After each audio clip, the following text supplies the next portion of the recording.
Greetings, everybody. Armor of Truth Live, number 265. Welcome to the show. Now, for some of you, this is going to be an update, or maybe a little bit of a repeat, but there's some new information here. We're talking today about Tim Ballard. He has a secret to tell, a lot of secrets to tell. For those of you who don't know, just to catch you up very quickly here, Tim Ballard is the man whose claims of rescuing a child from human traffickers deep in the South American jungle inspired the surprise summer box office smash, the blockbuster Sound of Freedom. He has now been accused of several there are several allegations of sexual misconduct involving women, specifically women that worked with him. And there's some interesting circumstances there that we want to talk about. The allegations suggest that during undercover rescue missions for his nonprofit rescue organization, Operation Underground Railroad, that during some of those what they called undercover rescue missions, Ballard would ask women to pose as his wife in order to keep the cover, right? You want to fool the traffickers into thinking that you're a family there. I suppose shopping for children. Anyway, that was the cover. It's to fool traffickers, to maintain the cover. Allegedly, Ballard sent lewd photos to women other than his wife, engaged in inappropriate consensual sexual acts and non-welcome sexual advances. And when questioned about, when someone would question him about it, he would say something like, how far are you willing to go to save the children? Okay, these are things we know. These are facts. Now, whether or not those allegations are true, we'll just assume they're not, because they aren't proven yet. And you know, we were just talking about this the other day with the Me Too movement. Is it wise to believe all claims? It's a crazy world, right? That's not an easy question to answer, because things are so twisted today. And the nation and the world seems to spiral further into depravity every day. Well, Ballard's association with the Church of Jesus Christ of Latter-day Saints is also ended due to his alleged morally unacceptable behavior. That's what the LDS called it. And some of the unwelcome name dropping of President Ballard, no relation, one of the LDS leaders. And recently, while speaking in Boston, Ballard responded to the allegations by saying, it's not true. Nothing you hear is true. This is breaking down my family like you can't believe. Now, let's get into this, because let me explain this. I want to tell you the reason I wanted to do this video and cover this topic again is because we still have Christian leaders defending Tim Ballard and Sound of Freedom as if all that matters is bringing awareness to a particular topic. Right? It doesn't matter, apparently, if you've lied, if your organization is founded on untruths, and if you've been caught in many lies over time. Apparently, that doesn't matter.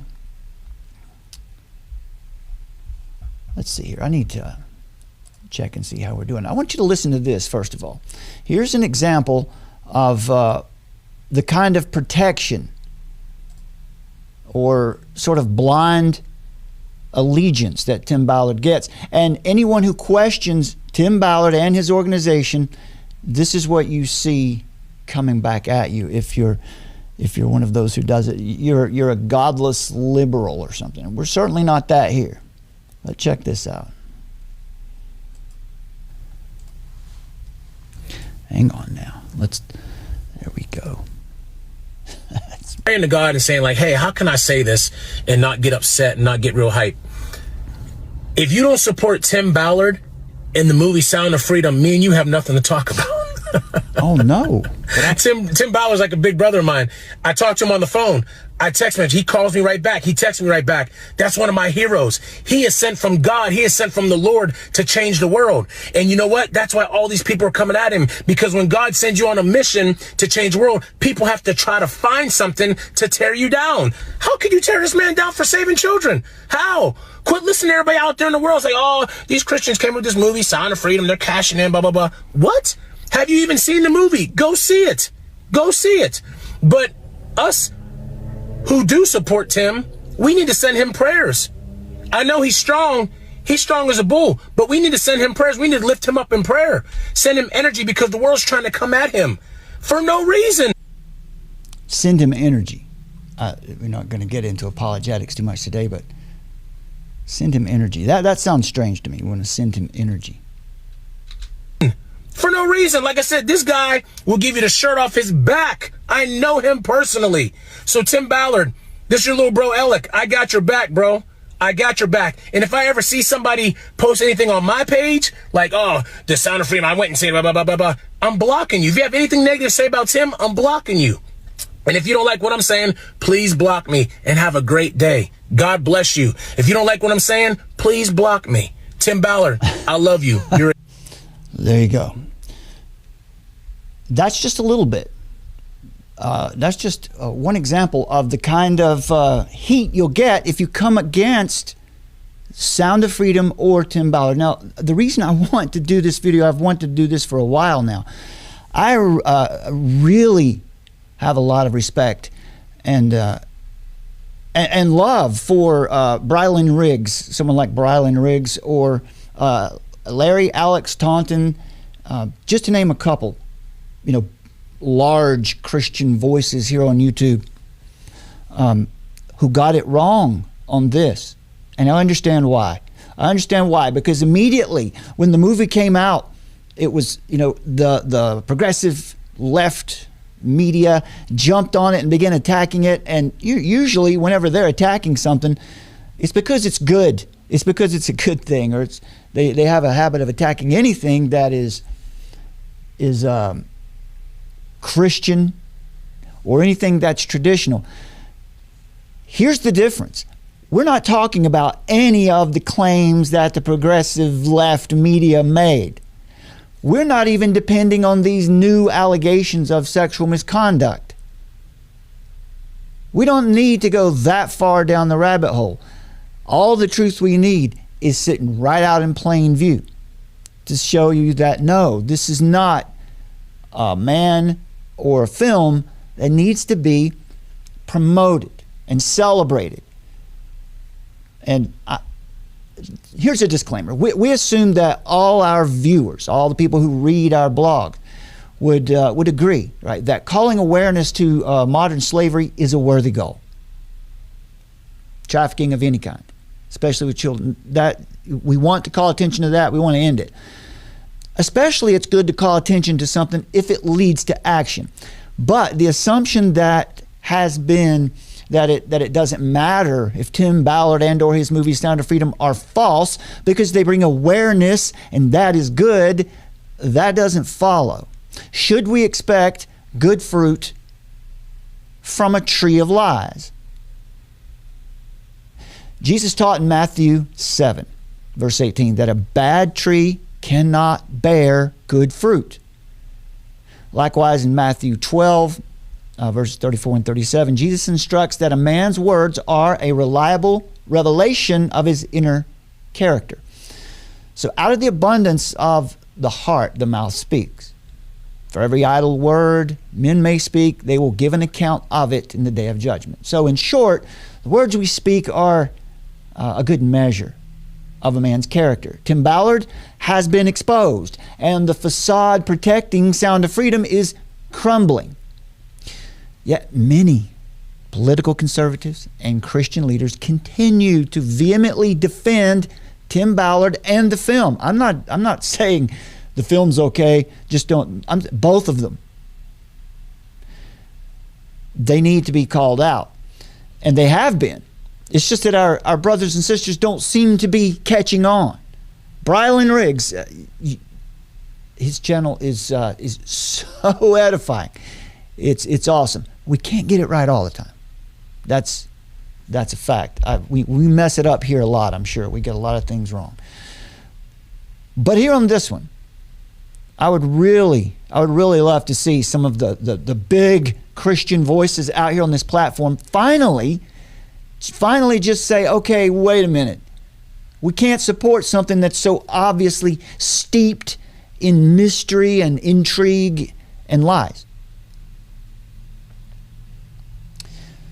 Now, Tim Ballard, for those of you who don't know, is a prominent anti-child slavery activist, founder of Operation Underground Railroad. He's most known for the movie Sound of Freedom, which is claimed to be based on his work rescuing children from child sex traffickers. Now, the evidence reveals that those claims have been greatly exaggerated. Oh, you might say, well, that's okay. It's just a movie.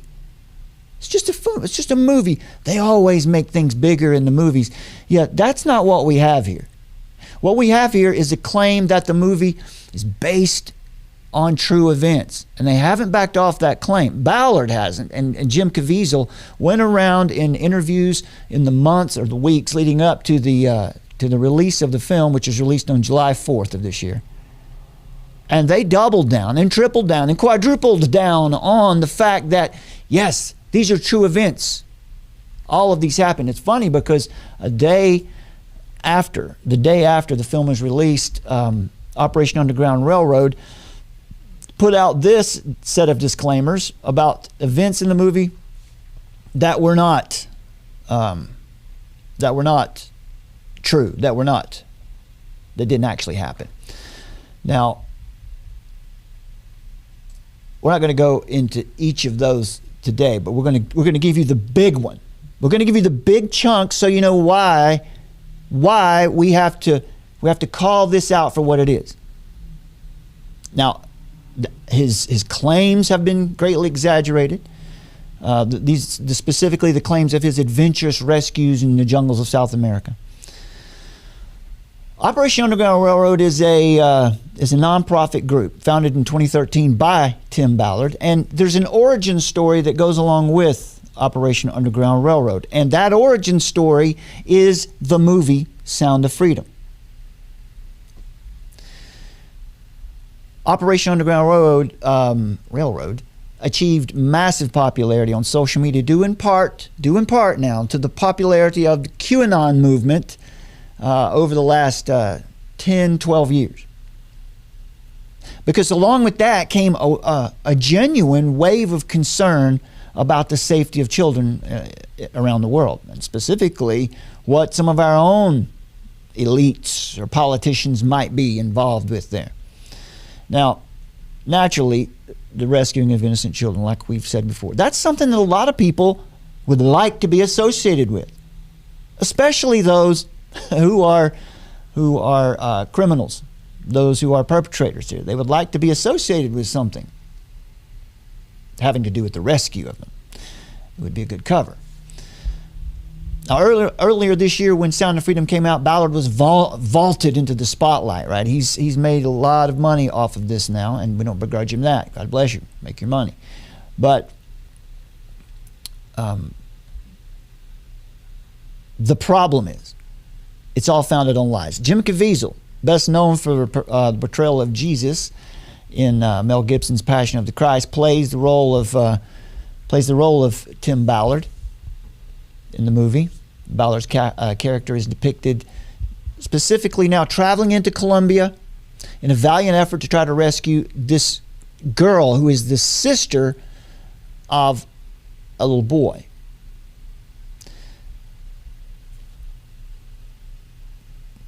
Let's see. Let me show you these two. Here's a couple more examples of why, of how. Before I get into the details, Glenn Beck. Many dear close friends are struggling with their faith tonight. This is after Ballard, after allegations came out. Feeling betrayed or abandoned. It's a dangerous time for all of us. Please pray for them. Pray that the Lord will direct their footsteps. Let us, Lord, have the courage to do what you ask of us and the wisdom to refrain from the things we think we should do. And the person who put the tweet up there, or the post, I guess they call him now on Twitter, or X, it blows my mind that anyone is having a faith crisis over the LDS Church disavowing Tim Ballard while being perfectly fine with the Book of Mormon being an error-ridden 19th century text. Yeah, we've talked about, we've dealt with the apologetics for Mormonism here in our last show, one of the last shows about this topic. But it's just amazing to me how there are still so many people seemingly blindly supporting Tim Ballard. These allegations, we're not talking about the sexual misconduct. Those allegations have been made. They've been brought before the authorities. We're not even going there because we can't know whether or not anything actually happened there. We know allegations have been made. We're going to go where we know what has happened. All right, let's see here. Damian Moore, writing for American Crime Journal, covering Tim Ballard and Operation Underground Railroad, in response to the way Ballard and his organization and the film are protected, are defended so vehemently, he said it's a form of extortion and part of the cycle of abuse. You're told that if you really care about child sex trafficking, you'll buy more tickets.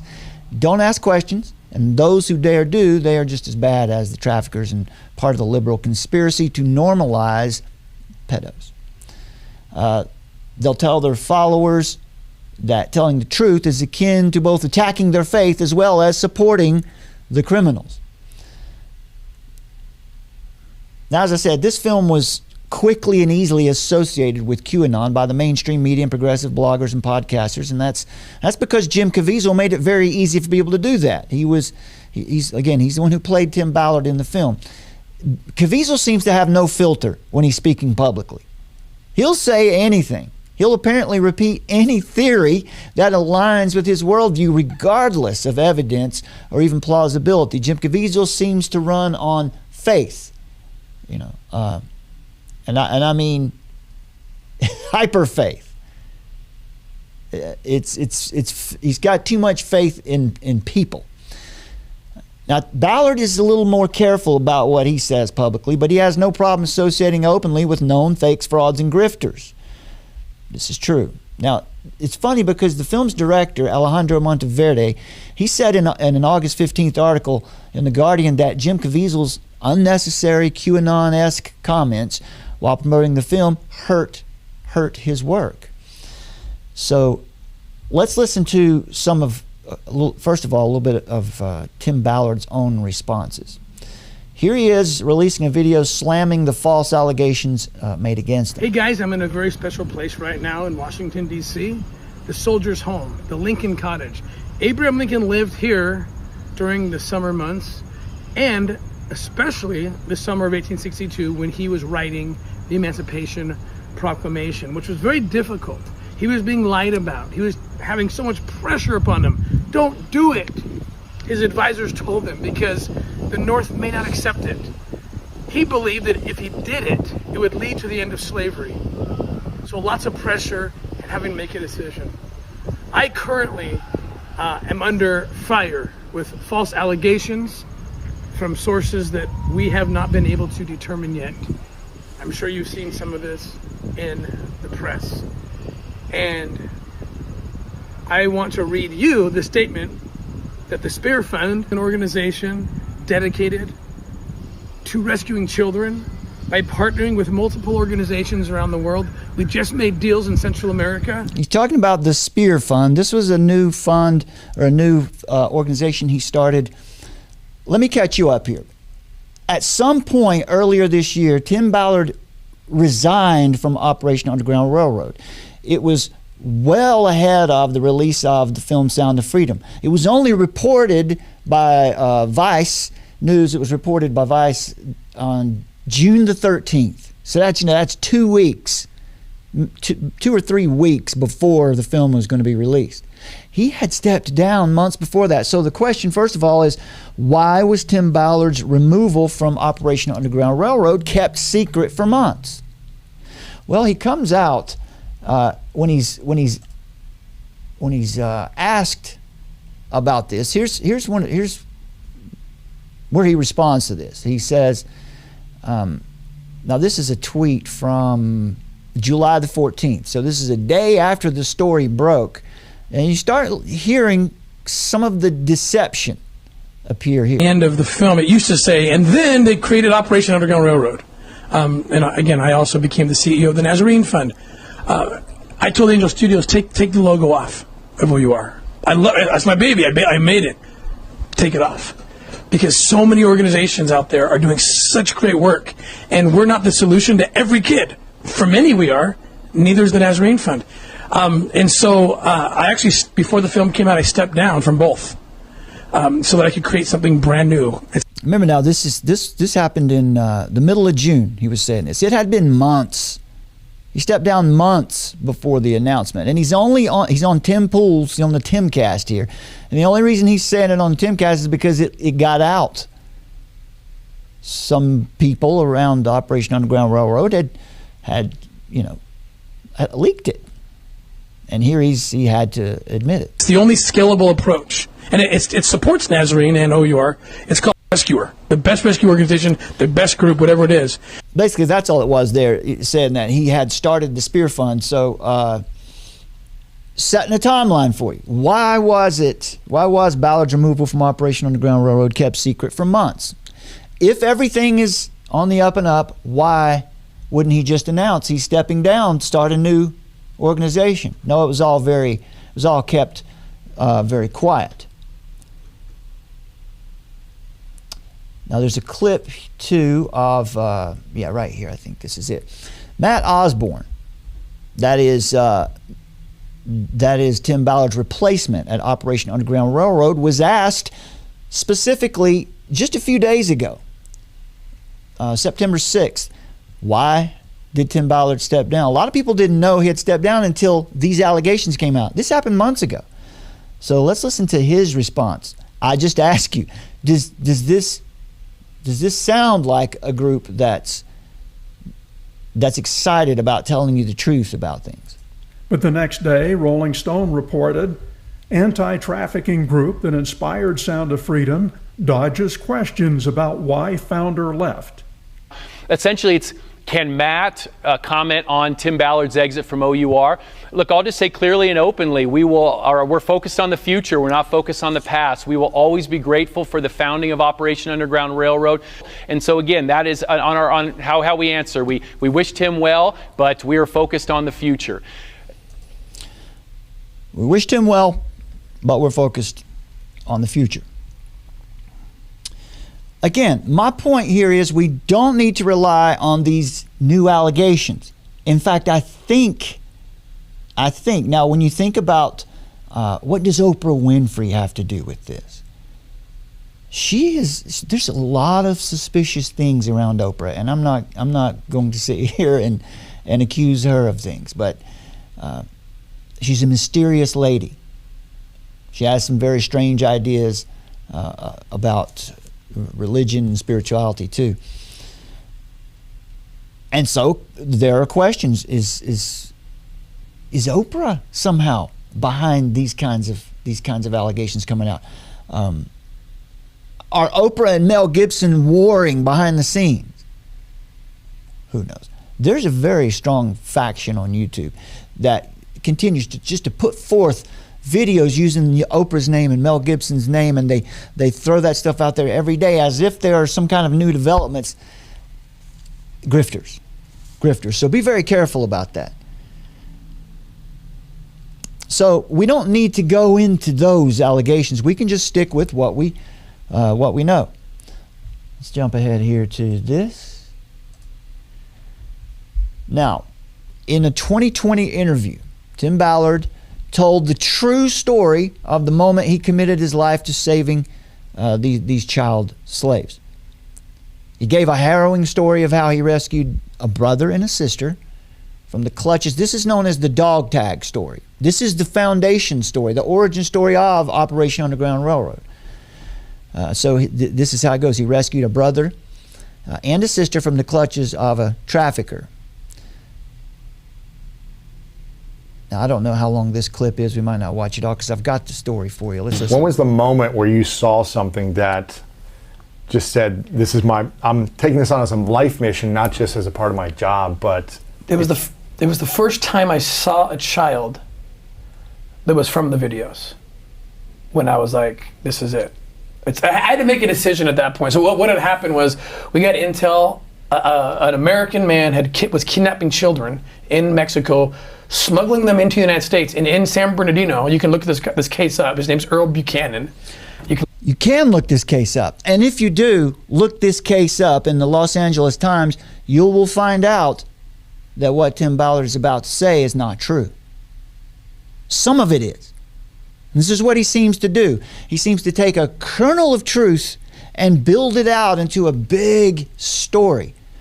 The same thing, Operation Underground Railroad, under Ballard's guidance, when he was their leader, were known for making large donations to police departments, law enforcement agencies, and municipalities, giving them equipment to do surveillance with and cash donations. At a time when police departments are being defunded, they're stripped of resources. Police departments in the United States, they are struggling to stay, to get and keep resources, to get and keep officers. So for a police department or a municipality to say no to a $25,000 donation, a $30,000 donation, or more from an organization, tells you something about that organization. Why would they not take it? They really need it, right? The problem is that there was so much foulness associated with Operation Underground Railroad that these police departments and municipalities decided that they didn't want to even do business with them. And one of the things that they would do is, whenever they had given a donation to a particular police department, whenever that police department went out and made arrests with their own officers, Operation Underground Railroad would take credit for those arrests. They would put them up. We're responsible for this many arrests. Not only that, they would add to the number. So if it was 3 arrests were made, they would add 5 arrests were made. On the website, still to this day, they tout over 7,000 victims rescued. There's no way to check those numbers. There's a couple more minutes of this. Look it up. You can Google, learn all about the case. He had the story about this case. Earl Buchanan. He goes on here to say that Buchanan was in a compound and that this is a trafficker, or I'll let him finish. A compound up in San Bernardino where he was taking the kids and he was filming his sex acts with these kids. He was having sex with them and filming it. And then what, selling it online, or? Keeping it for himself, sharing it with people. And so this guy's coming across the border and see, it sounds awful, right? The host there, it's a difficult thing to even hear. It's dirty, it's filthy, it's awful, it's tragic to hear that. That's why it's so bad what Ballard's doing. He's playing on the emotions of people. This Earl Buchanan story is partly true. Let me go ahead and show you. Let's listen to the rest. We're on the scene and we get the kid out, this 5-year-old boy. And it was the moment that he ran. 5-year-old boy. 5-year-old boy. Gosh. And I recognized him from the video. No way. And I was like, oh my gosh, I've never seen one of the kids from the video. And I didn't know, I had a physiological reaction. Like, I didn't know if I could handle this. And then the kid kind of inherently knew we were the good guys, right? So he runs to us and jumps in my arms. No way. And he's like, he's holding me and he's shaking. And I'm just like, oh my gosh, does he speak English? Does he speak Spanish? Maybe both. I don't know. And he spoke perfect English, which was haunting to me because the only reason he did was because he had been with this guy, as it turned out, since he was taken as an infant. Oh my gosh. And he said to me, like no 5-year-old should ever have to say to anyone, he said, I don't belong here.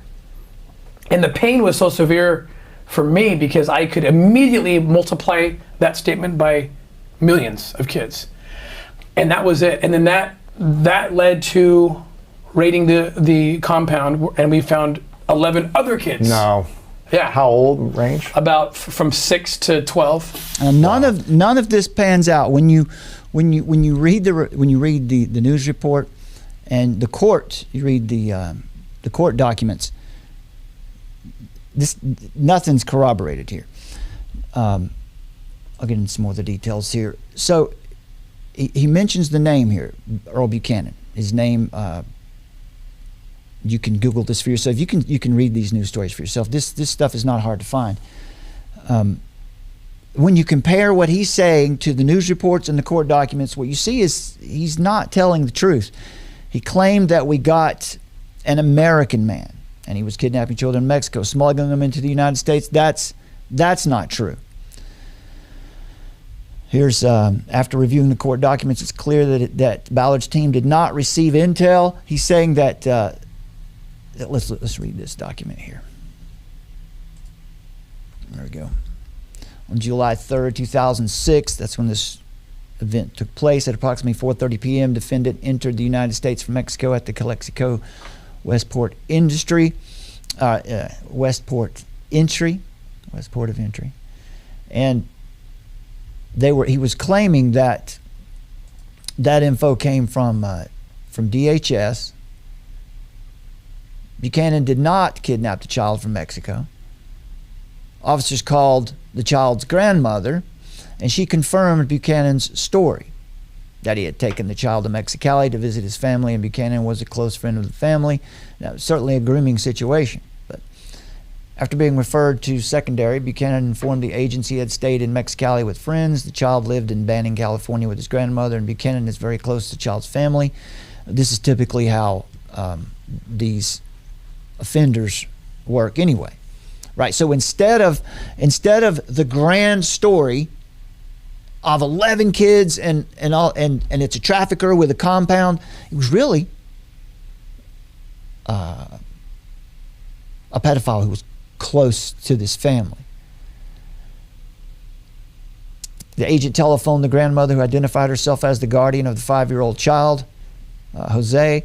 The grandmother, Petra, confirmed what Buchanan already told the agents. Buchanan took the child to Mexicali to visit family, that Buchanan is a close friend of the family, and that he had known him for many years. Now, Ballard claimed to be on the scene and that he had recognized the child from a video of one of those videos. So he went on, I've never seen one of the kids from the video. However, according to the court documents, it can't be true.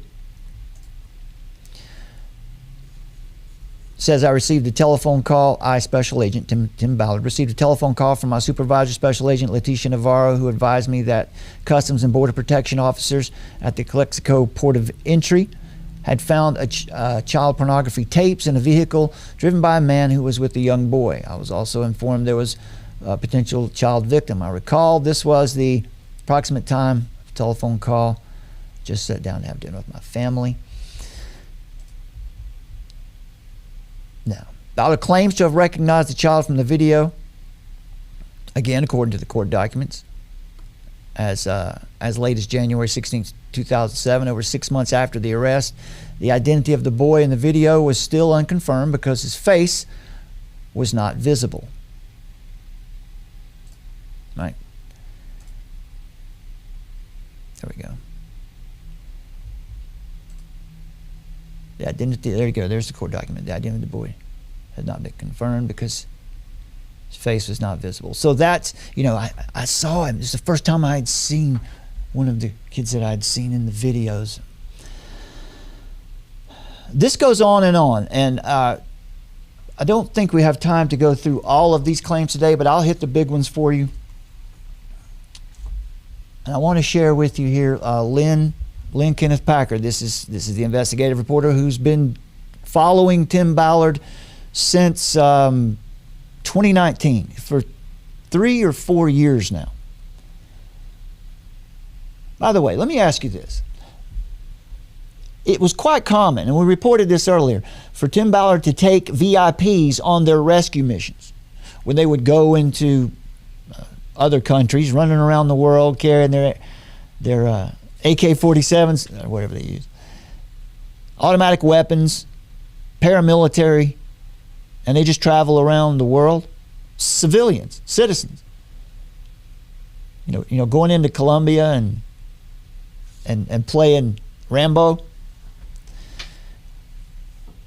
Let's assume that all of it's on the up and up, and that's what they're really doing. They really do go and they really do bust these things up and bring.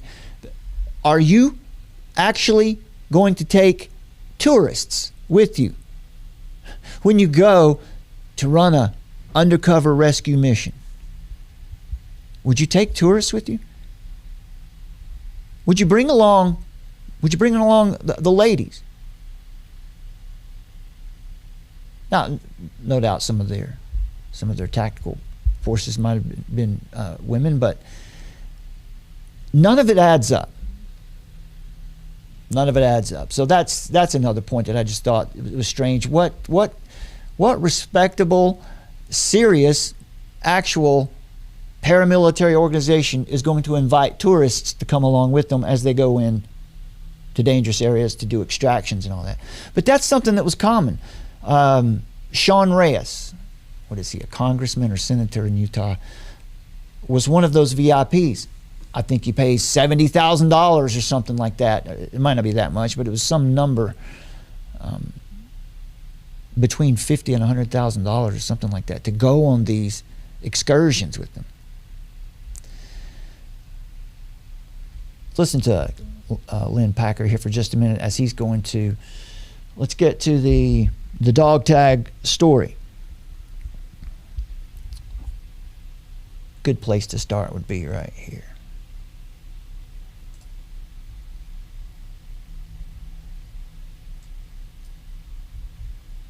And more spiritual part of Ballard's dog tag story, one he tells again and again, which also has no factual support. Neither OUR nor Angel Studios did any fact-checking. I'll do it for them, no charge. We'll first back up in time, and I'll set the stage. In one of many versions of Ballard's necklace story, he describes what happened leading up to his life and career-changing incident that was sort of a miracle. Here's a 2.5-minute excerpt from the speech. Principal, I want to take you back to July 3rd, 2006. I was a special agent with the U.S. government at that time, and I was on the border, and I had this life-altering case. The footage you're going to see here is real footage, by the way. What had happened was an American man named Earl Buchanan was kidnapping children in Mexico and bringing them across the border, bringing them to his home in San Bernardino, California, where he would make child pornography, child rape videos of these children. And on July 3rd, I got this call because we had intelligence that he was coming across the border with a 5-year-old boy who he had been abusing since he was a baby. And this was a little boy that I knew from the images, from videos I had seen. And when I saw this little boy, it broke my heart. We interviewed him. We ended up on July 4th, the next day. It was not lost on us. At Independence Day, we raided this guy's compound and found 12 other children who he had been doing this to. Now, when I came... So there you go, right off the bat. We raided his compound. You've already heard, right? This is already a different story than you heard him tell earlier. Now, this is what happens with Ballard a lot. If you just listen to what he says, his stories... Now, this is supposed to be his origin story of Operation Underground Railroad, the story that Sound of Freedom is based on. Home from that case. I was gone for 2 or 3 days, no sleep. I'm driving home, and I'm ready to quit. I'd been doing this for a few years, and I thought this was the first time I'd seen a child from the videos that we were analyzing. Well, and I was done. That's not true. And I was playing this kind of mental game with myself. I was driving down Highway 8. I live in the little border town of El Centro, California, and there's 2 off-ramps. And the first off-ramp is 4th Street, which goes to the aftercare home where this little boy was recuperating. We had found his sister, by the way. She had also been being abused in this guy's compound up in San Bernardino. And if I got off on 4th Street, which I was supposed to do to go check in with the little boy and see how he was doing, then this mental game I was playing with myself, that meant I was going to stay in this fight. I was going to continue. See, these are new facts that weren't mentioned before, that didn't happen also, going to check in on the boy. These you see what's happening here, right?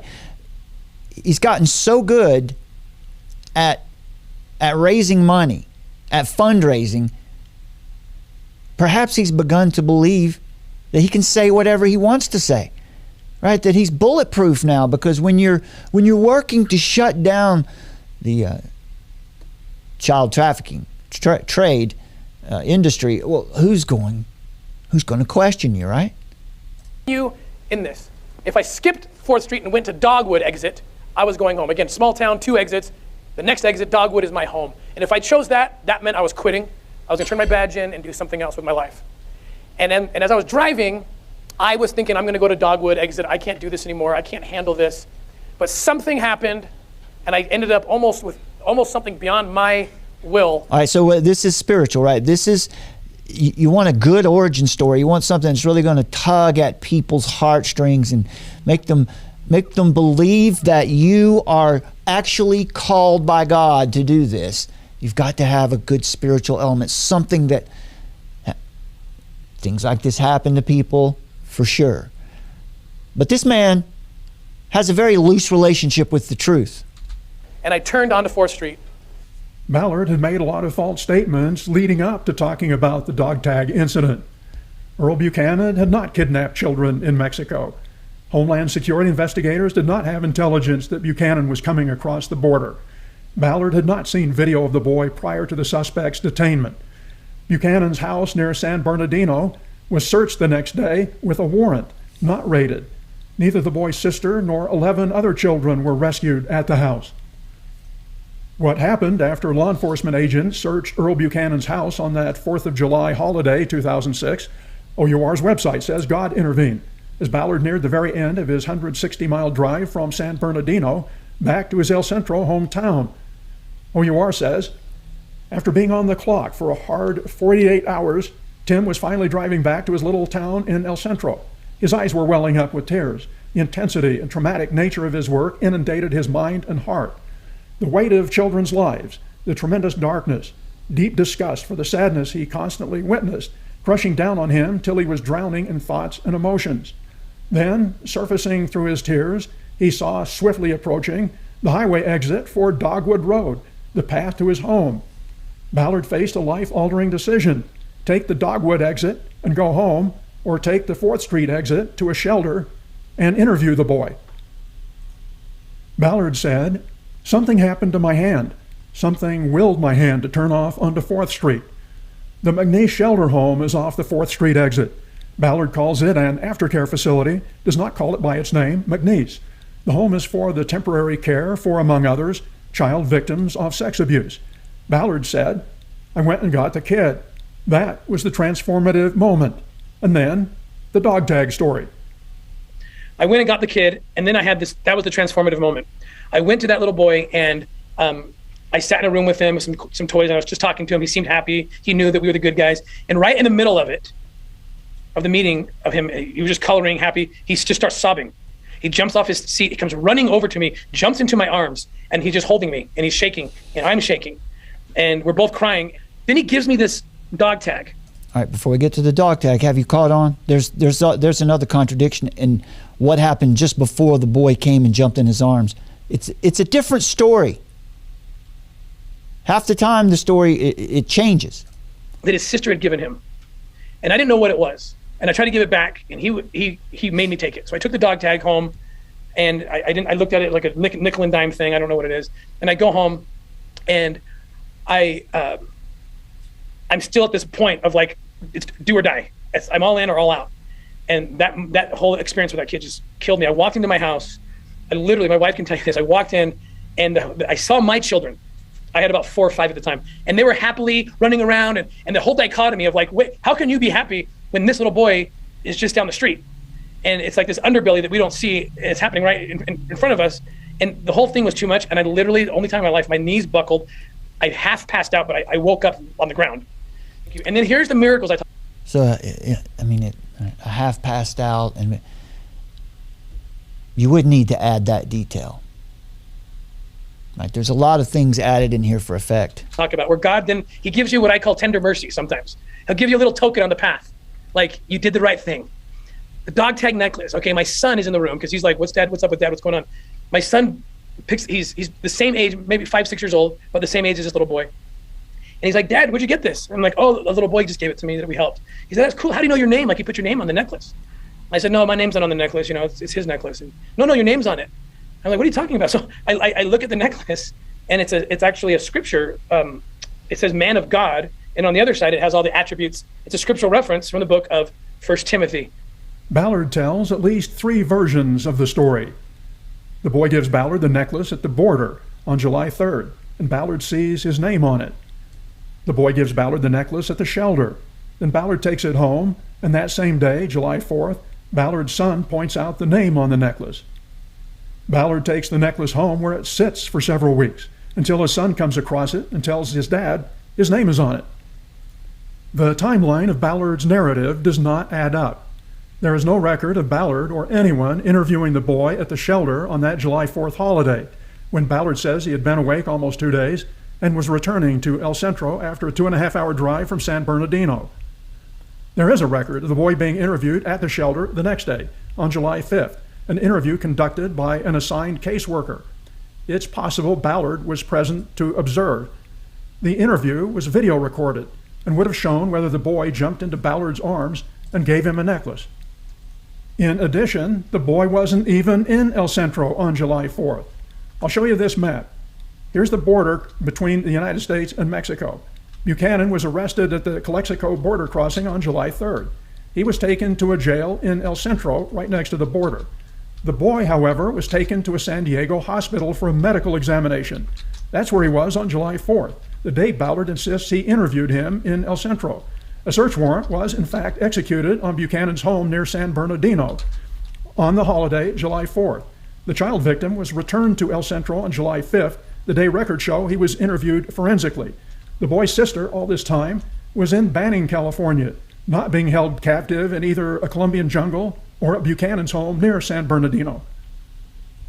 I interviewed Paul Alanis, who's now director of Imperial. Okay, we'll go there. I've just put the link to this video of Lynn Kenneth Packer. It's in the description under this video, so please look further into this. American Crime Journal is where Lynn Packer writes. Damian Moore also has been covering this for years now. There's no reason for us to be caught off guard by this. You can see there has been criminal investigations into OUR, and look, people will defend him and say, of course, they want to stop him. These are the elites. These are the traffickers. Okay, all right, fine. We'll look at the preponderance of the evidence, and then you can make those claims after that. So this is October 2020. This is when when it was announced that OUR was under criminal investigation. Now, there are a couple of different reasons. One of the main reasons they were under investigation originally from the FBI was because of sort of a money laundering scheme that Ballard had worked up. It's the infamous whiteboard incident. I check out other videos for that, or you can go to Lynn Packer and American Crime Journal and read this for yourself, where he had figured out a way to take Operation Underground Railroad and the Nazarene Fund and all these other organizations he had made and take donations and funnel them down into, ultimately, his personal bank account, where he was going to then buy up, I think it was in Haiti, he was going to buy up some what were dilapidated facilities that were supposed to be used for aftercare, places to bring children who have been brought out of these horrible situations. But his point was that he wanted to sell adoptions to Mormon families in America. $20,000 per adoption is what, these are the things he had written on the whiteboard. That's one of the reasons he was being investigated. That got out. Here's a story from Fox 13 News in Utah. This is a recent report. Well, the Davis County Attorney's Office started investigating Tim Ballard and his nonprofit in 2020. At least a portion of that investigation has concluded, but nobody really feels closure because there is so much uncertainty surrounding what the focus of that investigation really was. And even though the article from Vice gives us a small snapshot, talking about Tim Ballard receiving psychic readings, communicating with the prophet Nephi, and apparently a soured relationship with the Church of Jesus Christ of Latter-day Saints, this all really started with questions about money. In 2020, prosecutor Troy Rawlings posted a series of messages on his personal Instagram account. Quote, "Please beware of any individual entity or organization who solicits your money and may be claiming credit for work to protect children that is actually done by our task force." The messages did not name OUR directly. Has OUR ever... Okay, first of all, now that's an example of an agency saying, look, beware. These people are saying that they're doing our job, the things that we're doing. They're taking credit for our arrests. So that was part of the investigation as well. Now here, Ballard's going to be asked about it directly. You know, a man who's got nothing to hide. You know, you judge for yourself whether or not this reporter's being fair and whether or not Ballard's response to him is reasonable. Over-exaggerated what it's accomplished? No, I mean, it's funny when we give our numbers, we're actually pretty conservative. Is OUR still under investigation? You know, I focus on rescuing kids, and I have a team that would answer those questions. Yeah, unbelievable. I'm out of here. You guys started a little easy. Within minutes after that question, he got angry and walked out of the interview. For years, his team told people there was no criminal investigation, which is not true. The nonprofit's chief legal officer says she has no explanation. What was the basis of the investigation? You'd have to ask the Davis County Attorney's Office. Are you able to explain why OUR was telling people that there was not an investigation when in fact there was? I don't have any information on that. Do you feel that this is now fully behind you? I certainly hope so. I mean, we have to take the Davis County Attorney at his word. Usually completed investigations are a matter of public record, but when we asked for a copy, prosecutors would not give up the case file. We also found Operation Underground Railroad wrote a letter asking for those records to remain private in part because of federal grand jury material. We believe at least some of these records should be public. We're in the process of filing appeals so that you know what this case is really about. All right, so see there. Now what they in the FBI investigation into the money laundering, somehow or another they were able to squash a federal grand jury that was looking into that. And I believe that was the when you hear, you'll see it on Twitter. Yeah, the FBI closed their investigation on OUR. You know, didn't have enough evidence, whatever. It's not really the way it went. Somehow or another, they're able to operate beyond the law. Now, you can speculate as to why, but the LDS system has been known for that over the years at keeping their people out of the tangles of the legal system. Let's see what else I got here for you. Yeah, here's so this is an example of Ballard saying this a couple months ago. His response is, look, the pedos they're winning. When you attack me, they win.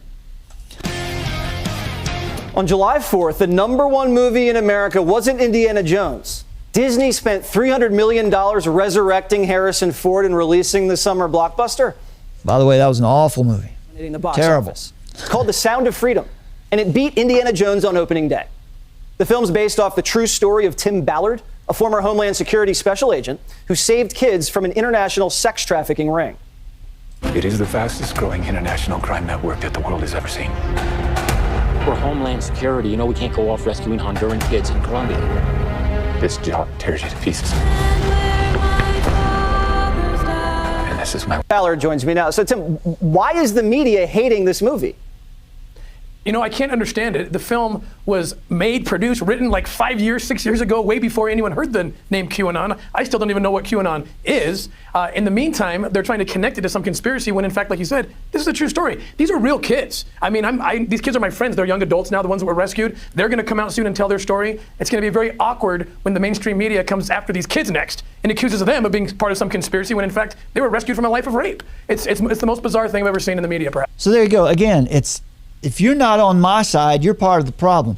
Look, one of the big problems with his origin story was that when his actual contact with the young boy that we heard about earlier, and then the rescue of his sister, there was 7 years in between that. It's presented to you as though it happened all at once. And that's how the movie presents it. All right.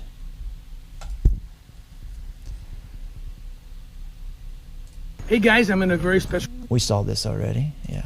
All right. Here's Ballard saying, nothing will change my core beliefs. He issues a statement calling the LDS. Now, so he was denounced by the LDS church for, as we said, name dropping and this immoral behavior that he's been accused of. That is very rare. What the LDS church has done in coming out publicly against someone like this is very rare. They don't do that a lot. So put that point down too. Now here he is with Sean Spicer. Again, you just listen and judge for yourself. I have to say also, I don't want to get too far afield here, but Operation Underground Railroad they have also like a CrossFit gym. So part of what they do also has to do with training and fitness. And I just have to say this is what, I don't know what Tim Ballard's doing, but this is what men look like when they're using steroids. That's what it looks like. I'm not saying he's doing that. I'm just saying it's just, he doesn't look comfortable. He looks quite puffed up. If you guys ever watched baseball back in the day, if you remember the way Barry Bonds went from a sleek, svelte athlete into this big, swollen up, kind of like that. It's like the head grows.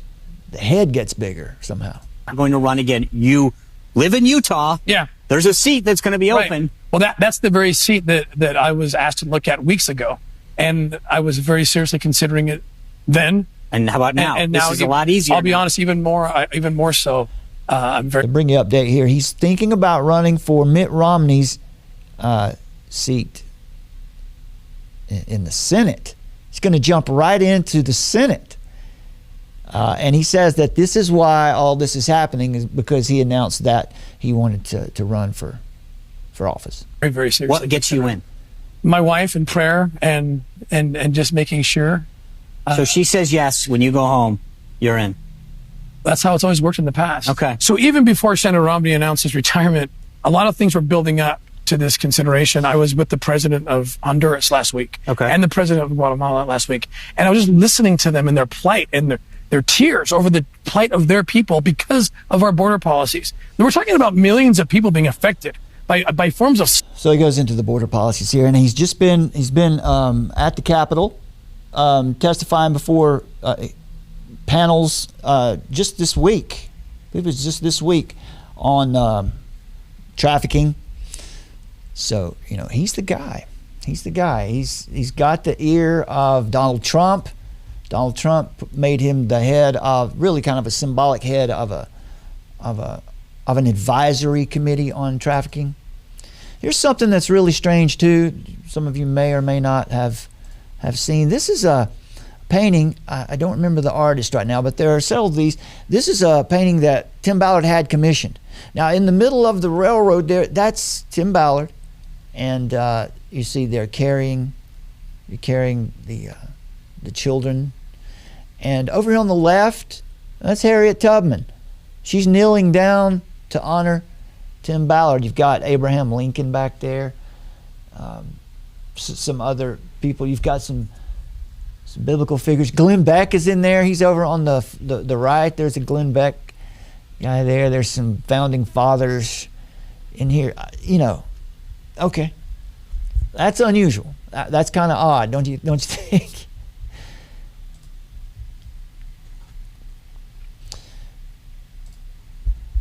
Now, here he is responding to the LDS claims just a few days ago.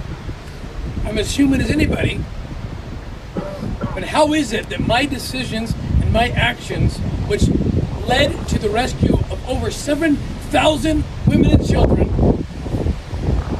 See, they led to the rescue of over 7,000. See, we already know what that means. That means that we donate money to police departments, municipalities, and whenever they do arrests, we take credit for them and add a few.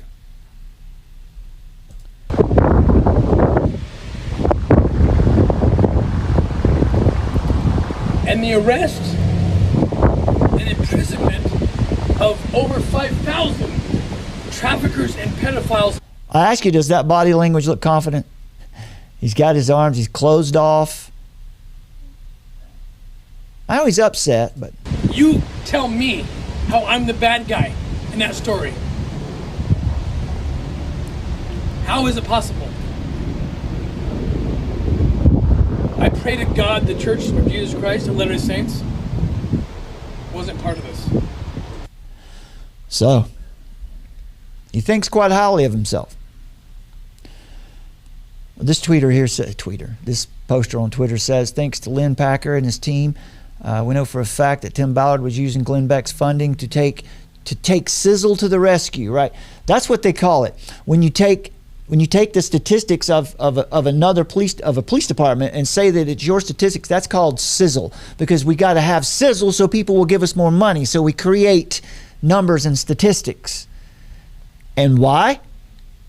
Ultimately, underneath it all, Christians, listen, Brylan Riggs, brother, listen to what I'm about to say.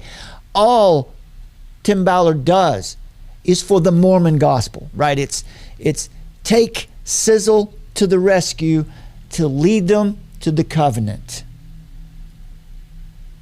What influence does the Mormon Church have on the message of Sound of Freedom? Well, much more than you probably realize. Ballard is the author of 2 books. One, The Covenant, One Nation Under God, and its sequel, The Covenant, Lincoln and the War. These books are replete with Mormon doctrinal concepts. One of those concepts is the Great White Savior. Right? It'll be the white people who say that.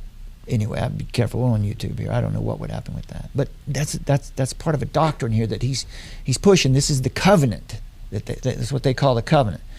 It's so the LDS gospel message, the false gospel of LDS, is all through his writings. It's all through the movie Sound of Freedom. You can see it. This is the idea right here. This message is also very much present in the plot of Sound of Freedom. Mormon doctrine, for example, denies the inerrancy and sufficiency of Scripture, holds a false view of Jesus Christ, who they say is a created being.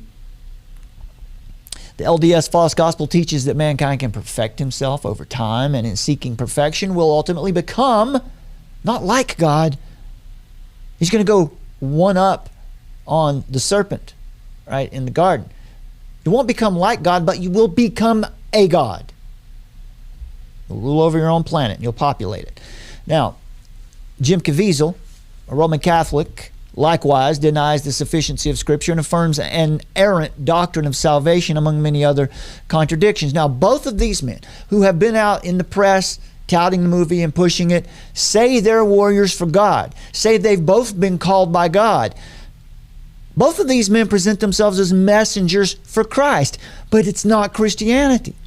The person and work of Christ is the first essential doctrine of Christianity. So if Jesus' deity is denied, if the gospel is corrupted or denied, then that doctrine must be marked and avoided.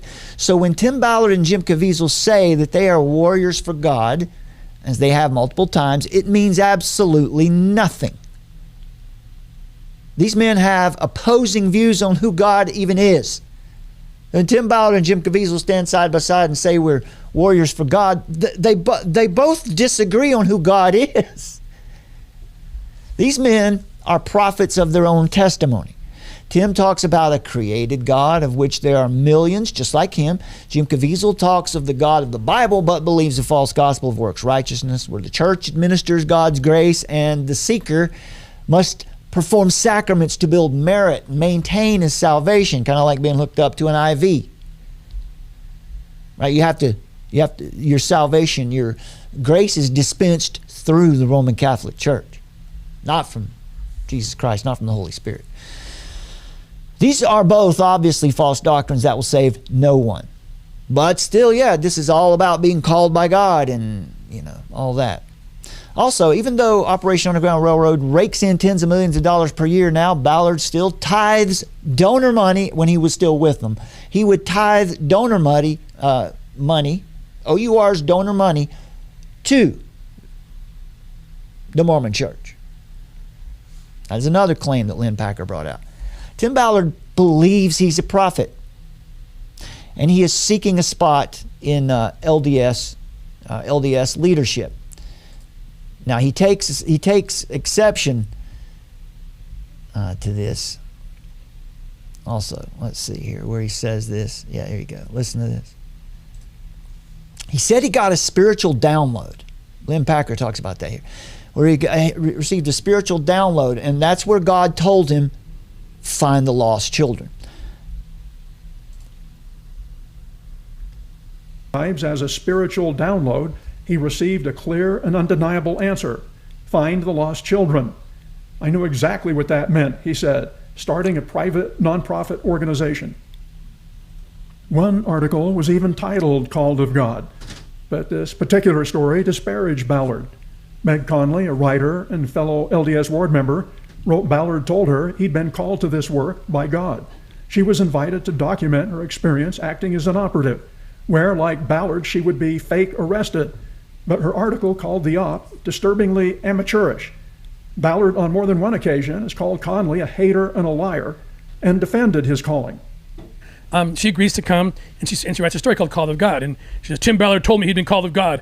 So first of all, it's so not fair to say that. Like, it's painting me as like some wild-eyed prophet, like, I'm called of God, and like as if I said that to her, right? It's better for the story. He told me he was called of God.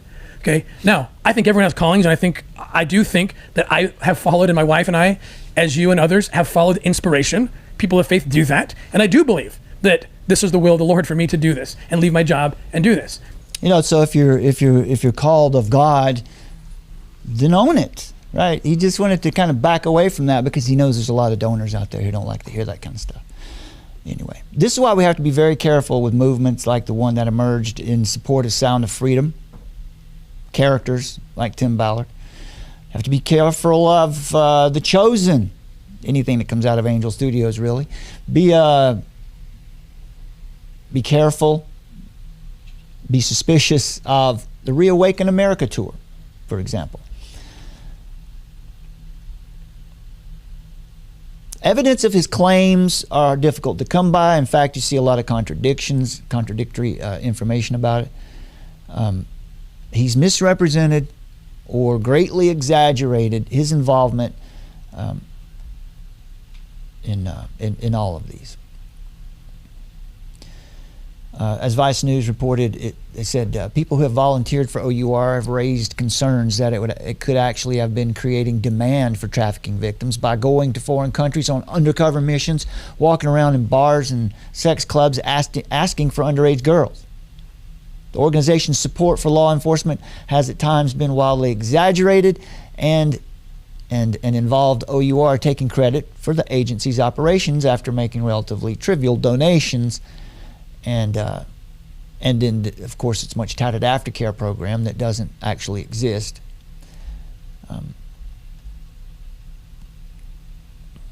Again, the film's main plot is not true.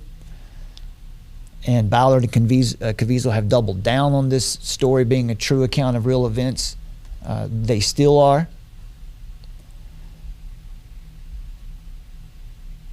Let's see.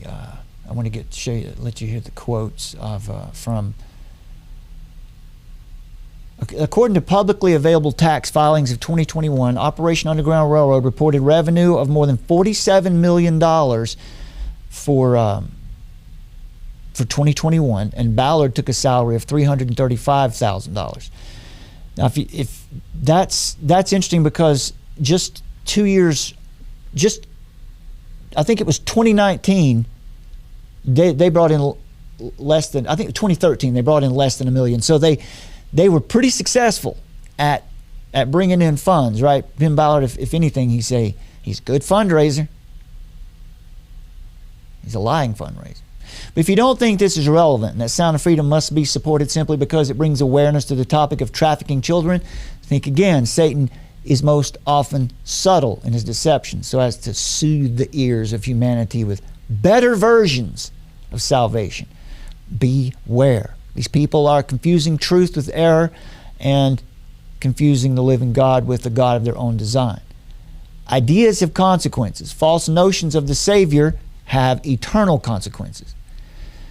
And false tales and fantasy human trafficking yarns told to scare people, or told to convince people to send you money, actually do more harm than good to awareness about human trafficking. There are grifters and opportunists everywhere profiting from this kind of self-exaltation. Now, for the police departments, the Las Vegas Metropolitan Police Department Human Trafficking Task Force, as we know, Las Vegas Metropolitan Police Department has had a lot of problems in the past, but we're talking here specifically about their Human Trafficking Task Force. And being there in Nevada, they would see a lot of this same action that Ballard talks about, that says that he's seen. They released a statement regarding human trafficking charities like Tim Ballard's, saying, quote, "Human trafficking is a moneymaker for the traffickers, more profitable than selling drugs and guns. Unfortunately, it has also become profitable for some seeking grant money and donations under the guise of providing service to victims." A former detective with the Detroit Metropolitan Police Department Human Trafficking Task Force said, "No information at all is better than getting this wrong information." So fantasy stories like Sound of Freedom not only draw people's attention away from the truth, but also provide cover for actual criminals. Right? What does the movie show you? Again, funded by, we didn't go into this in this episode here, but you can see this in our other coverage, funded by Carlos Slim, a guy that you wouldn't expect to fund something that was conservative to its core, right? But this film is full of stuff like that. Billionaires funding the making of the film. But what does it do? It draws everyone's attention away from the border, draws everyone's attention away from what's happening right here at the border and right here in our own cities, and puts the focus in Colombia, puts the focus way out there in the far-flung jungles. I wonder why. I wonder why Carlos Slim wanted to help fund this. Las Vegas Metropolitan Police Department Human Trafficking Task Force provided another quote saying, quote, "Human trafficking certainly makes traffickers rich, but unfortunately, it has also become profitable for some seeking grant money and donations under the guise of providing services." That's the same quote, wasn't it? Former FBI agent Greg Rogers explains how organizations use human trafficking as a means to collect donations, but have no expertise in the matter. I don't have this clip queued up. Bear with me for a second. I'll find it. There's Summer. Welcome to the Welcome to the show, Summer. Welcome. You give us a rundown right quickly about the Carlos Slim. Yeah. That just reminds me of Riff Raff every time I say that. Yeah, so the film was the film was executive produced by Tony Robbins, who was also partly financed by the film's or partly financed the film's distribution. Now, Tony Robbins is the big self-help guru, right? He's the self-help guru. Yeah. John Paul DeJoria, Paul Mitchell Hair Products, if you want to think about him, that was one of his endeavors, among other endeavors, entrepreneurial. You've got John Couch, Patrick Slim, who is the son of Carlos Slim, Andrew McCubbins. So if you look at John Paul DeJoria, he's one of the executive producers of Sound of Freedom, meaning he helped to fund it, of course. John Paul DeJoria is a philanthropist who was invited by Bill Gates and Warren Buffett to become part of the Billionaire Giving Pledge, which funded Bill and Melinda Gates Foundation. He also has been in the news features, he's been in news features alongside of Gates, Jobs, Zuckerberg, Richard Branson, as self-made billionaire entrepreneurs. So been in pieces about him in the media, right there alongside. John Couch, again, one of the executive producers of the film, was Apple Computer's first vice president of education. Couch joined Hewlett-Packard as a software engineer in 1978, and was recruited by Steve Jobs as a director of new products for Apple Computer, so making him the 54th employee. Soon after, he became Apple's first vice president of software and then general manager overseeing Apple Lisa division. And Couch wrote a book, this is kind of interesting, called Rewiring Education in 2018, which became a best-selling education book in China. So that's pretty interesting. And he also founded Eden Inspirations, a ministry that works with Christian music artists such as Bethel Music. Lots of interesting connections. Yeah. There. And so just to go through a couple of the other major points about, Patrick Slim, son of Carlos Slim, being one of the executive producers. As we know, Carlos Slim is close to Hillary Clinton and contribute $100 million to former Bill Clinton's effort to fight poverty in Latin America. And you've got Andrew McCubbins also on the film as an executive producer.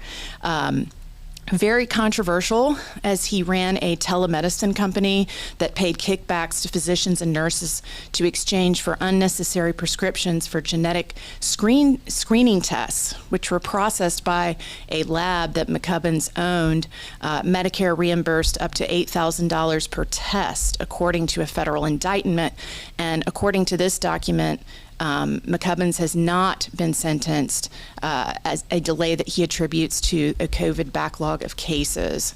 And then you've also got, of course, the gentleman, Edward Verestegi, who produced Sound of Freedom, who on September 15th, 2020, U.S. President Donald Trump appointed Eduardo to be member of the President's Advisory Commission on Hispanic Prosperity, as well as the one who directed and co-wrote Sound of Freedom. He has loads of ties with the White House. He's been in the White House, invited to the State of the Union speech in 2007.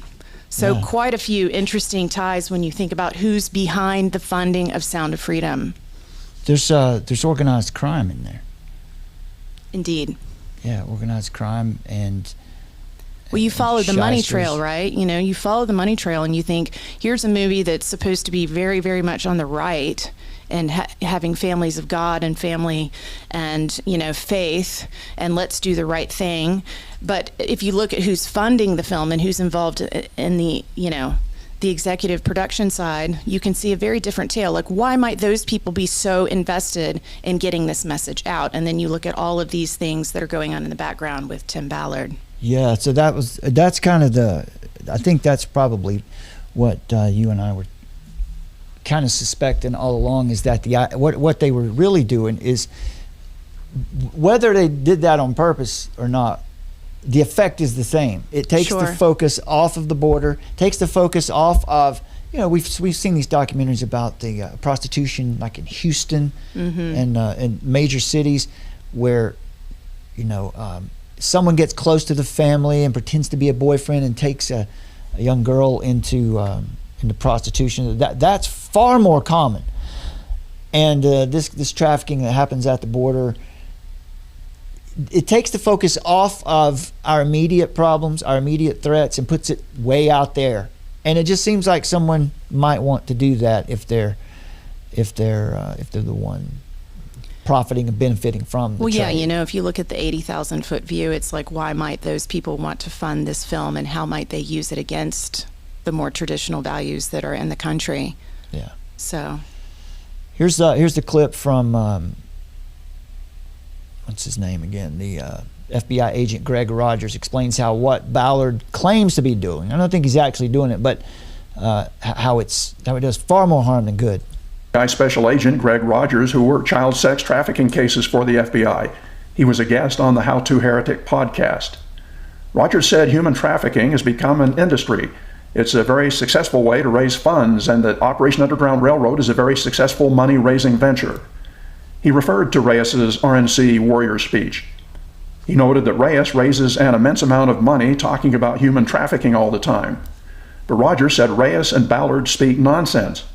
He said human trafficking is real, it's a terrible thing, but it's not happening in the ways these idiots are talking about.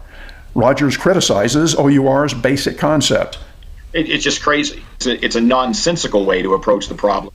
And a bunch of private citizens in the United States can't run around the world with AR-15s and act like they're jumping out of planes and going into brothels. I mean, that's not a way to fix this. And if you really understood the problem, they would know that while you may have some success in taking these young children out of these brothels, you've helped those young children you took out that day, but they're replaced the following day. So you did nothing to solve the larger problem. The FBI. So there's that. In August 2014, Tim Ballard and Utah Attorney General Sean Reyes announced that Operation Underground Railroad, OUR, and the Elizabeth Smart Foundation were merging. The merger was highly publicized in the Utah press, lending legitimacy to Operation Underground Railroad, lending Elizabeth Smart's legitimacy, you know, as a survivor of kidnapping and trafficking. So they placed Elizabeth Smart on the board of governors of their organization of OUR. And her father, Ed Smart, was named as OUR's Director of Prevention and Rehabilitation. That would be the aftercare. But shortly after these appointments, and before the merger ever happened, Ed Smart, Elizabeth Smart's father, left in disgust when he learned that Ballard's organization did not actually provide aftercare to these children, and that he left the actual facilities underfunded and ignored. You check in Lynn Packer's work where he went in depth to look at those aftercare facilities, interviewed the people who run them, and how they were having to fund these facilities out of their own pocket, how they were maxing out their credit cards to keep them open, not really getting help from OUR at all. So both Elizabeth and Ed Smart terminated the merger and severed all ties with OUR. But Ballard and Reyes continued to report that the merger between OUR and Elizabeth Smart Foundation was, in fact, had happened. In May 2015, an OUR press release announced that the merger with the Elizabeth Smart Foundation was now official. It had never happened. But they released and said it happened. It's official now. They get the legitimacy from this other organization. Ballard and Reyes simply lied to gain legitimacy from Elizabeth Smart's good name and status as a survivor. So Tim Ballard and OUR were seeing unprecedented earnings and popularity in 2020, so much so that Ballard could do no wrong before an adoring public that was convinced of his stories and eager to be associated with his ostensible heroics. No one questioned their claims. Since its foundation, Ballard and his organization have been the source of a steady stream of questionable and alleged criminal activity. Okay, so we've given you examples of the police departments. How about this example of the Norman, Oklahoma Police Department? I'll just recount it for you. They wanted to one of the deputies there brought to the city council this idea that we could get $20,000 from this organization, Operation Underground Railroad. Let's see, here's what Damian Moore wrote about it. On October 26 of 2021, Norman Police Department Deputy Chief Ricky Jackson brought this to the city council, said that we could get a $25,000 donation from OUR.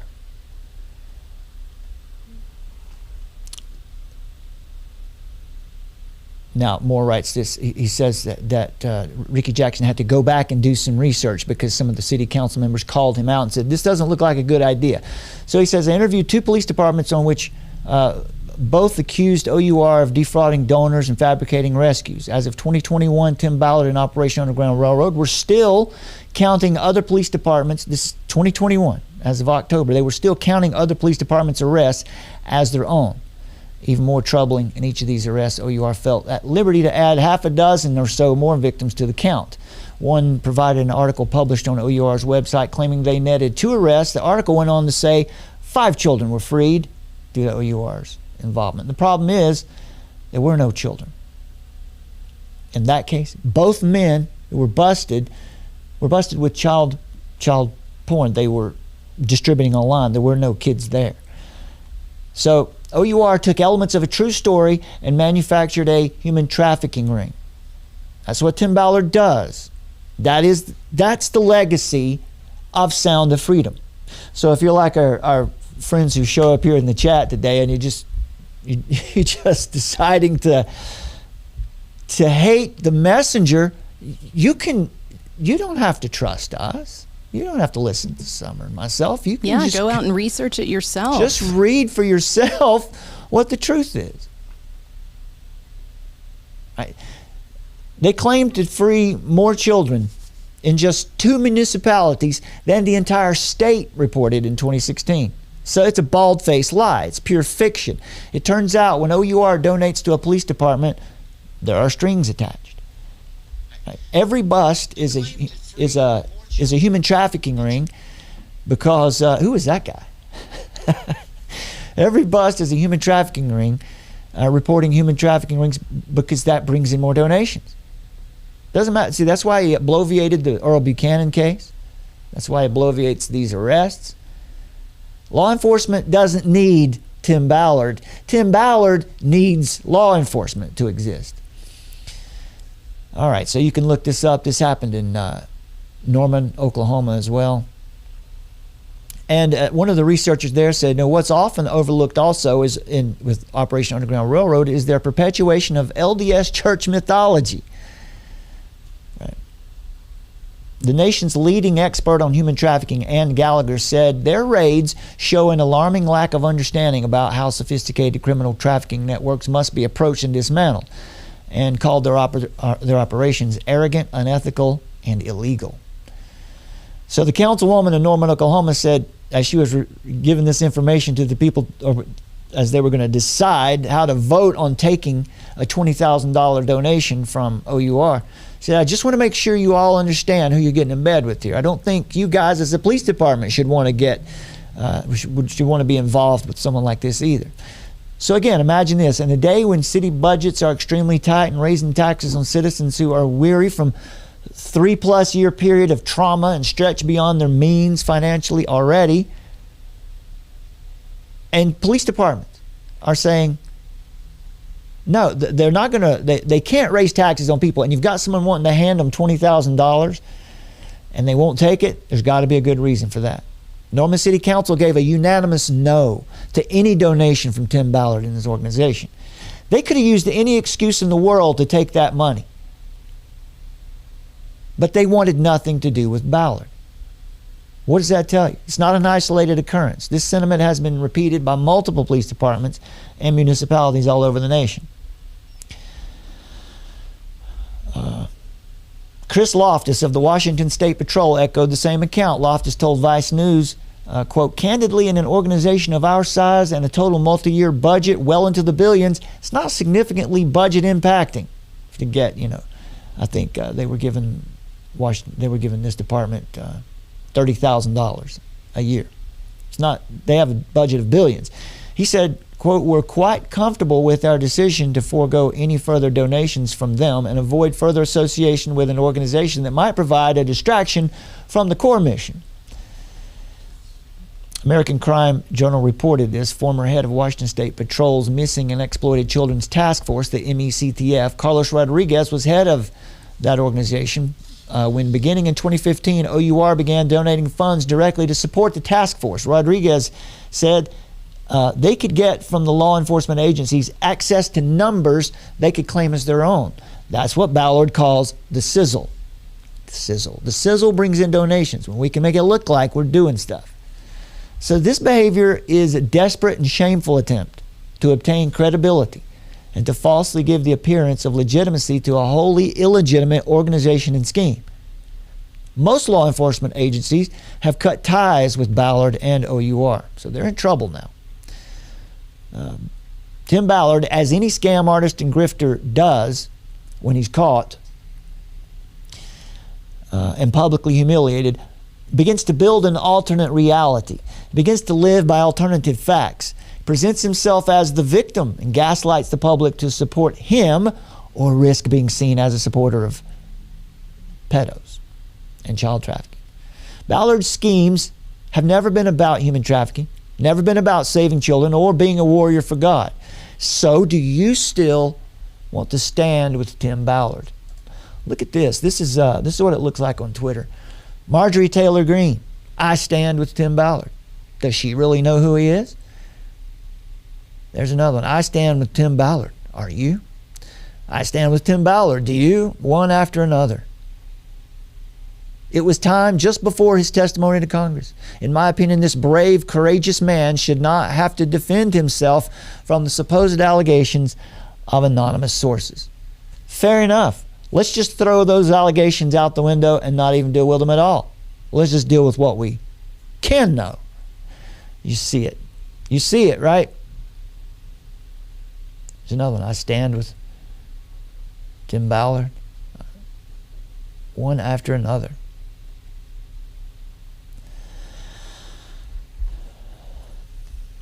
Many say the reason Tim Ballard left OUR isn't important, that it's just a distraction and a hit piece on Ballard. Now, people like us are godless leftist liberals. Not the case. But should Ballard and his movie be supported by anybody? Specifically, should Christians continue openly supporting Tim Ballard and his false movie just because it brings awareness to the issues? Again, Jesus taught in Matthew 12 that a man's words are a reliable revelation of his inner character. Out of the abundance of the heart, the mouth speaks. For every idle word men may speak, they will give an account of it in the day of judgment. So, our words reveal our heart. Jesus teaches that words reflect the heart and that one can be rightly judged by their words. Paul also wrote about the importance of our words in Romans 10:9, saying, if you confess with your mouth the Lord Jesus and believe in your heart that God has raised him from the dead, you will be saved. You've got to get the right Jesus. There's always backlashes and big problems whenever a person or a group of people claim that God's blessing is on their work, specifically while they're so clearly in error and speaking of this generic God who has no specific doctrine and blesses the Mormon church right along with the Roman Catholic Church. If police departments that have been defunded and are in severe need of resources are not willing to do business with Tim Ballard, an LDS fundamentalist, obvious grifter, fraudster, and an aspiring convict apparently, is it really very hard to figure out why he had to step down from OUR? Yeah, it does matter. It does matter. What is more likely about these current allegations being made about Tim Ballard? What's more likely? Based on what you know, from what we can know, what's more likely about this? It's entirely possible that someone's trying to cancel him. But that's not even necessary. There's enough out there. I don't know. It's strange because as I've shown you here, people they want to defend their idols, and Tim Ballard has become an idol for many people. It looks like Tim Ballard has become an idol for some of the folks that showed up in our chat here today, which is fine. We're glad to have you. We want to know, if we know that you come in here to start hammering on us, we're getting in front of new people. So that's good. Thanks for showing up. Go ahead and give us a thumbs up. Give us a thumbs down if you like. It all counts the same. But do you care about the truth? Do you care about the truth, or you just show up in live chats to hammer on people? Are you a troll? Are you just a troll? Do you have any idea what's really going on? Operation Underground Railroad and Tim Ballard's facade is crumbling. Ballard has been exposed, and so has Sound of Freedom. Again, they say if you criticize Ballard, criticize the movie, you're part of the problem. You're godless leftists. We at Armor of Truth are certainly not leftists, nor are we sold out to the conservative right or any earthly faction. And we praise God for salvation and His common grace that allows sinful human beings to live even when they kill, steal, and destroy. God's common grace that allows human beings who hate Him to live and prosper. We don't stand on the left or the right. We stand with Christ, and we do not proclaim ourselves, but Christ is King. And God's Word as the eternal truth and standard by which all things must be judged.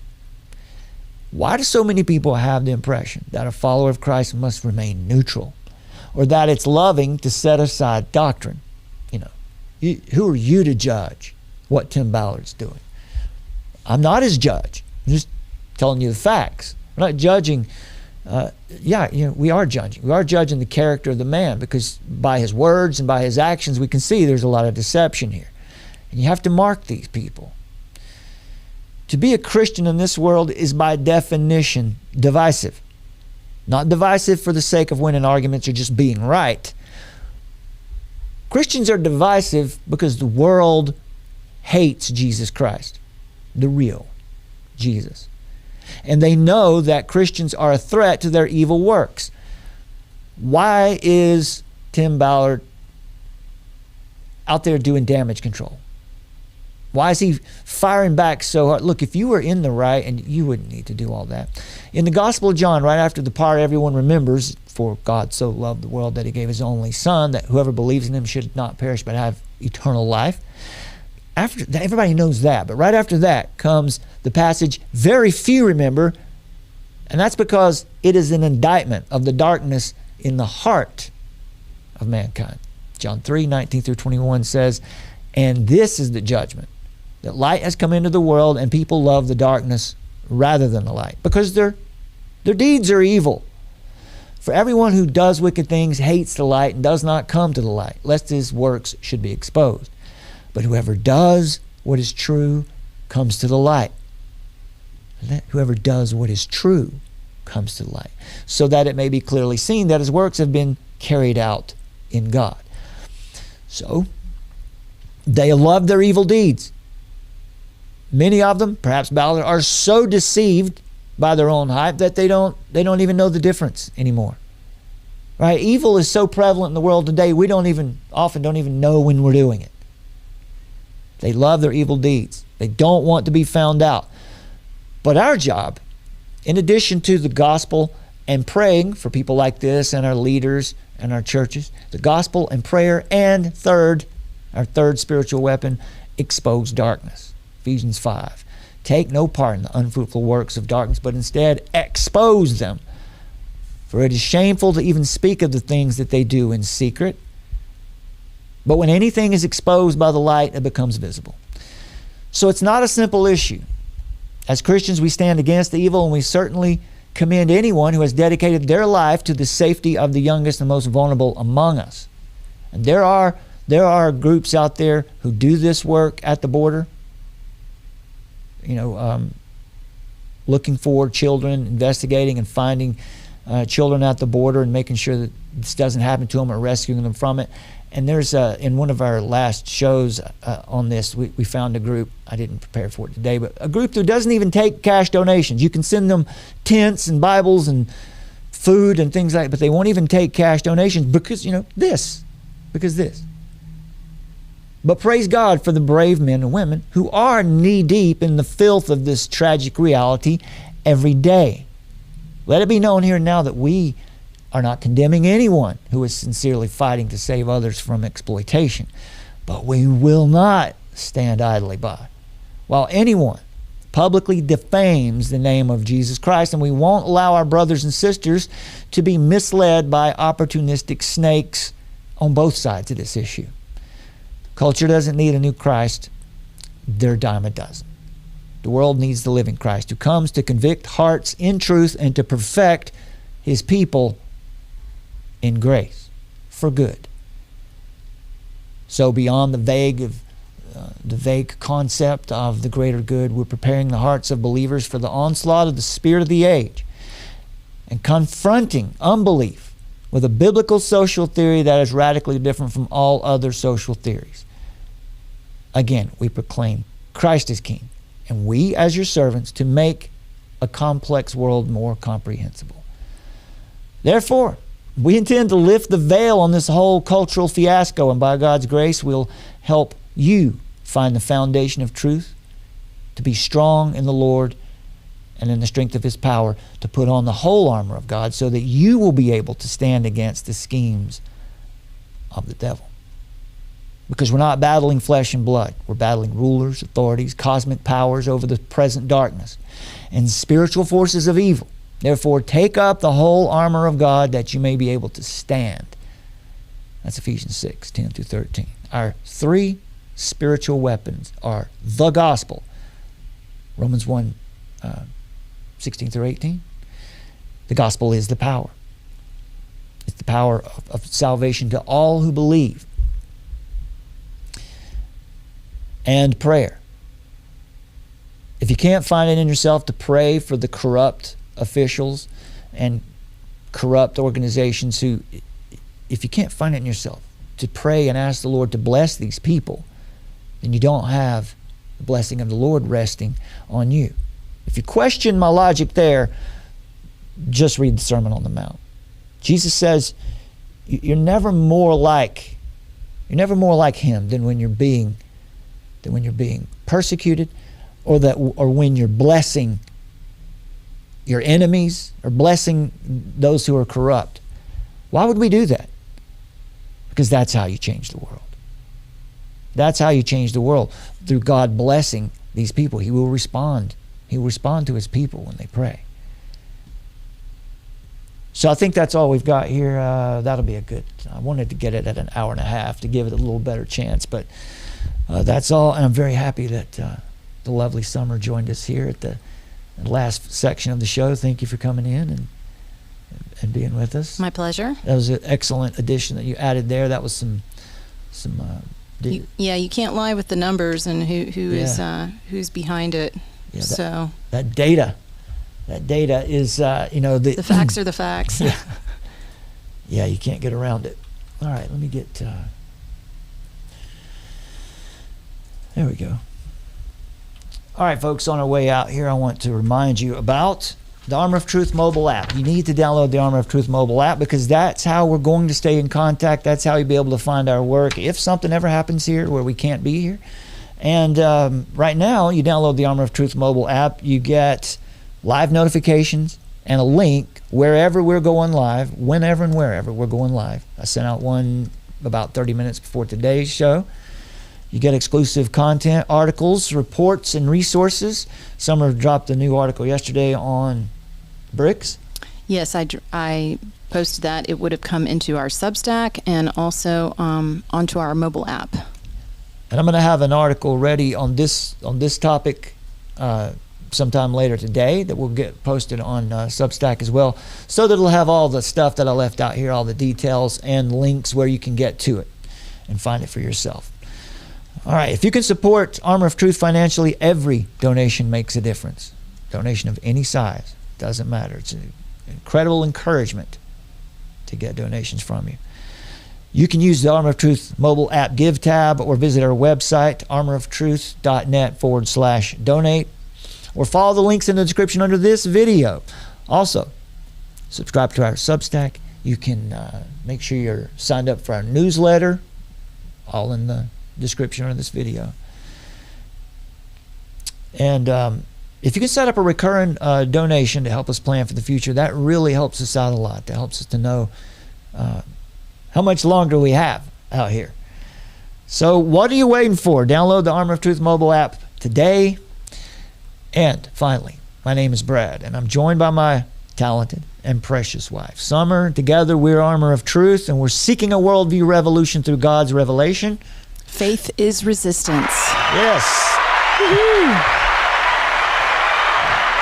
God bless you guys. Have a great weekend. That's the big finish. Okay, folks, we'll see you again here real soon. God bless you. hammer comes down and beats you over the head for the rest of your life with a big national security stick. And so that people learn to duck their head and not speak up, because bad idea now. This is the emergency broadcast system. This is not a test. Repeat, this is not a test. Citizens are advised to take the following steps. Find us, armoroftruth.net. In the age of technocracy, scientism, and pop atheism, faith is resistance.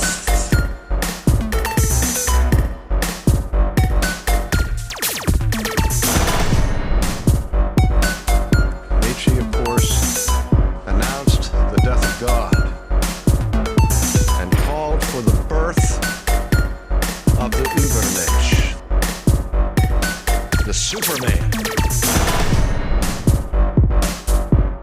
who would take humanity to new heights and to create a new world order.